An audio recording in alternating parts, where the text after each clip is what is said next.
Thank you very much. Good evening. I have this wonderful gadget, which I hope works. So I'll be, moving around a bit. Yeah, this is the laser stuff. So this is the the topic. This is who you are, and this is who I am. But the gentleman here will have to do something about this. Otherwise, we won't have any show here. So. Okay, I have about 29 slides, and if we stick to 1 minute per one, we should be done in 30 minutes and not disappoint Jerry, right? Okay, so let's move on. We'll be talking about the following topics. It's decade of change, 2002, 2012. Yeah, okay, so, all right. In the Middle East and North Africa, and these are the topics: the making of new Turkey from the late 1990s on, the Turkish Spring, 2007, 2012, the very short Iranian Spring. We won't actually be talking much about that because it ended within 2 months and was done. And the Arab Spring, which is still unfolding over the past 14 months. Let's start with some background on Turkey, and then we will look at Turkey's developments, then its approach to the Middle East, and how the Arab Spring has turned Turkish politics and policy, foreign policy, almost 180 degrees. Okay, this is just to give you an idea. I'm sure you recognize this. And this, I drew a circle around, and now you'll see why. This is the Middle East. This is the Ottoman Empire, so it gives you an idea. This is the Mediterranean. It's Egypt, Syria, so on and so forth. I hope you recognize that. And if we do this, this is Australia. So you will see from the previous slide that whereas here you have 22 million people, on the same area you have in the Middle East 320 million people. So you can form an idea more or less of the proportions, and then now we also understand what we're talking about. From Ottoman Empire to Turkish Republic. The Ottoman Empire existed for 6 centuries, but it's relevant really to the Middle East only for 400 years, only, yes, from 1516 to 1918. And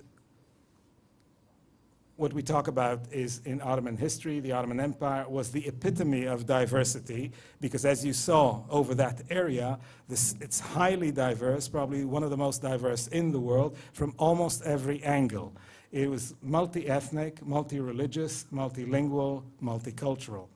It was an inclusive kind of empire. You will see immediately what succeeded it. Then 1908, 1923, the Young Turks, and it was, privileging the Turkish Islamic element, but encouraged integration. And this would be familiar to you because, sadly, of Gallipoli, and you're reminded of that every year in Anzac Day, this is the connection between today's Turkey and Australia, and Mr. Henderson has written about that too. So this was exclusive. The young Turks were exclusive as against the heritage of the inclusive Ottoman Empire. Kemalism. What is Kemalism? Kemalism is the ideology and practice named after Mustafa Kemal Atatürk, who was the founding father of the Turkish Republic. And Kemalism is the national ideology of Turkey, much as you can say that Zionism is the national movement of the Jewish people that established the State of Israel. Kemalism is the nationalist national movement of Turkey, which established and governed the Turkish Republic since its inception. Until the present day, it's the ruling ideology, but you will immediately see that it's actually falling apart. You will see how it's being replaced. And I'm talking about an impending demise. Height of Kemalism was 1923, the establishment of the Republic, until 1950. Mustafa Kemal Atatürk himself was the first president and died in 1938. it was still, until 1950, a one-party political system. So it was hardly democratic. It was very aggressively secular. It was statist in its economic policies, and it was pro-Western. It was reform-minded. Can you just step back a little bit? You're popping, so just... Okay, so like this? Yeah. Is this okay? Okay, but they won't hear me now. All right. Now, you see they're objecting. You're going to have trouble with your constituency. The best thing is a sort of a moving kind of a microphone, but it's up to you. Okay, am I too close or what? All right.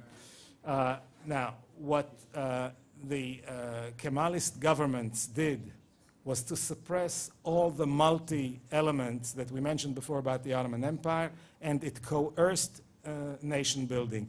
Basically, police would be in the streets tearing off head covers from women's heads and enforcing prohibition about the call for prayers in public.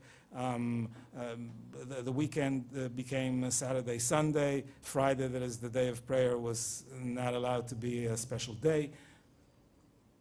This was highly exclusive. It left a great part of the Turkish population without a voice in the public sphere.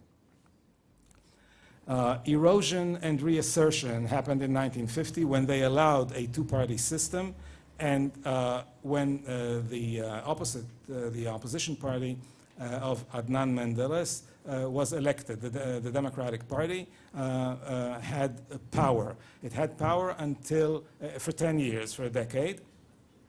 And 1960, they're allowing more tolerance of Islamic manifestation, finally brought the army, which regards itself as the guardian of secularism and Kemalism in Turkey, to stage a coup d'etat and do away with this government. And now we transition from the Menderes government and multi-party system to military coups. It's not the only one, it's the first but not the only one. And political instability in the system and a series of coup d'etat, 1960, 1980, 1997. And in pictures, here is Mustafa Kemal Atatürk, another picture, and this is Adnan Menderes, and this is what they did to him in 1960. Terrible, but that was what they did. Musical chairs. Now we're into a political system which is multi-party, but is problematic in terms of its stability, and you have three figures here. You have Süleyman Demirel, Prime Minister, President, Bülent Ecevit, Prime Minister several times, and Necmettin Erbakan, who was the leader of the Islamic Party at the time. So these three leaders rotated. There was never, until 1996, any religious-controlled, Islamic-controlled government, but then Erbakan managed, with only 23% of the vote, which was the size of the Islamic vote in Turkey at the time, to be prime minister because this party split in the middle and joined his coalition. Okay. New Turkey is what we call now the current, the last 10 years of AKP government. AKP is the name of the ruling party. Their rule in Turkey has transformed it over the last 5-6 years into what is commonly known in the world as New Turkey with a capital N. And the Turkish Spring, which I say has been lasting for about a decade and still going on strong. We have mass urbanization and a shift in the loyalty of the old elites who were Kemalist, but recognized that the system was corrupt and needed to be replaced. Build up to the 2002 elections and reassertion of religious identities. The AKP, which is the ruling party, take over in 2002, first term, in office until 2007. They did not then change very much in terms of policies, but they learned a great deal. They would change in the next 2 terms quite dramatically. Huge economic success, a rise of a new Islamic business elite, political stability, and restrictions on the military. Now, when you have a stable system and a flourishing economy, you really don't need the army to interfere. And they made a very strong case that the army should be taken out of politics. Açılım is the term in Turkish for the opening. And 2008 to the present, we have a government which is trying to open up and become much more inclusive. It's an attempt at multiculturalism to include the Alevis. Now, the Alevis are about 25–30% of the population. Many of them are Kurdish, but this means that they are not Sunni Muslims. Kurds, of course, Christians, Armenians. So the government has tried with this opening up policy to negotiate a better situation so that they can really have rights culturally and in some ways also politically.